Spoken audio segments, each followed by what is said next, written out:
So on bad days, you certainly wouldn't see any of those tall buildings over there on really bad days. On really bad days. China's air pollution is unlike anything most Americans know. During the worst times, it looks less like smog and more like fog, turning crisp winter days into eerie luminary shows.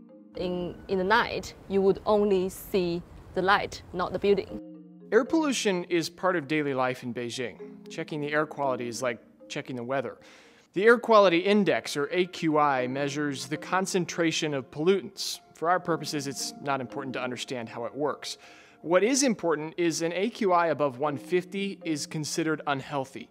Anything above 250 is considered hazardous.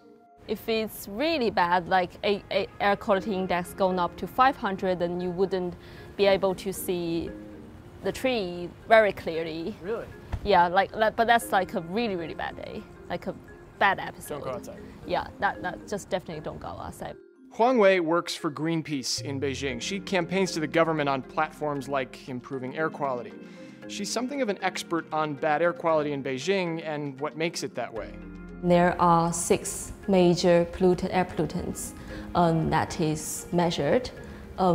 There are nitrogen dioxide, sulfur dioxide, carbon oxide, ozone, and PM2.5 and PM10. It gets a little scientific, but the people who know how this works are worried about one of these chemicals in particular, PM2.5. PM stands for particulate matter. The 2.5 is its diameter, 2.5 micrometers. A piece of human hair typically has a diameter of about 75 micrometers. That's how small these things are. It's what's measured when you see headlines like these. The standard for PM2.5 is 35 microgram per cubic meter. And Beijing's yearly average last year was 73. For people who live in Beijing, if I'm a resident of Beijing, is it harmful to be on the street, to be walking around breathing the air? So PM2.5 is the major air pollutant in China, and it is very small and it's very light. Its surface is very big, so that heavy metals and other harmful organisms could cling to the particles. So, and because it's light, it lingers longer in the air, increasing the chance of human inhaling them. And because it's very small, it could penetrate deep into your lungs. And then that could, at the worst case, cause lung cancer and heart attack. It's for that reason that Beijing has a so-called red alarm. The system warns residents about going outside because the air quality is that bad. Schools close and car traffic is restricted beyond what's normal. Beijing is the capital of the country the European Commission says puts more CO2 into the atmosphere than any other. Accounts conflict on whether China is actually the world's worst polluter. It depends on how you read the numbers.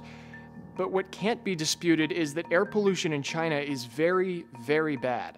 There was a really bad episode in 2012, and after which the government at the very top level, they've declared a war against air pollution.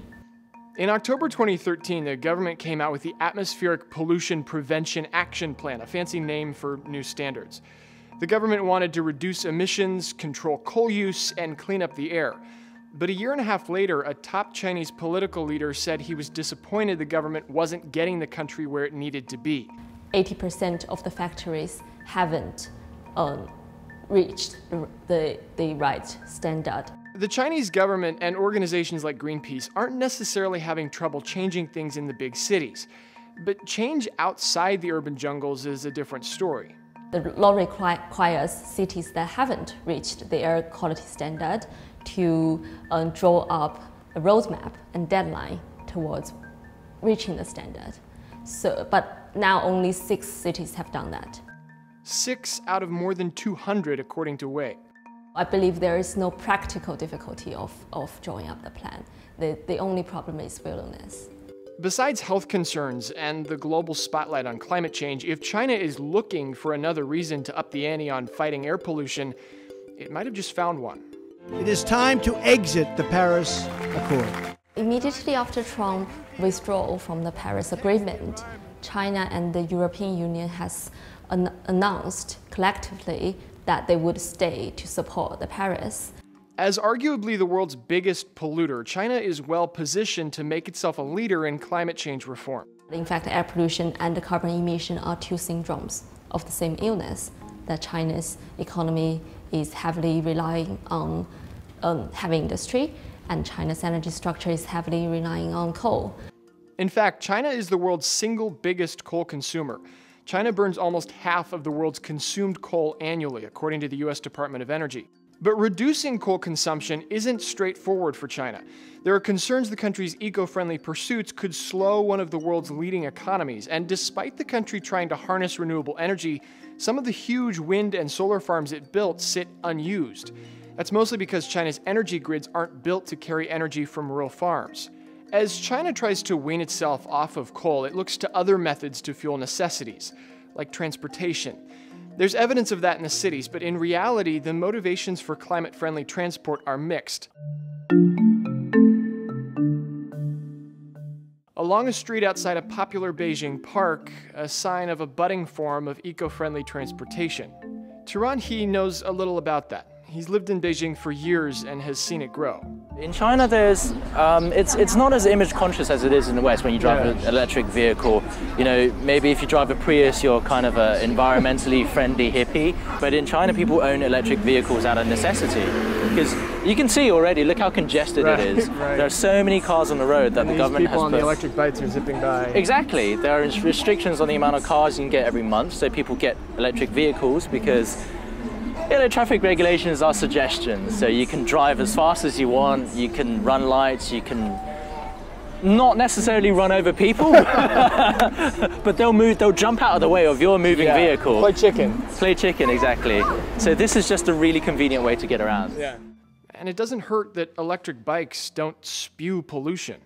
Even as China's government works the numbers and the policy on paper, people in the street are doing their part, even if it's mostly out of convenience.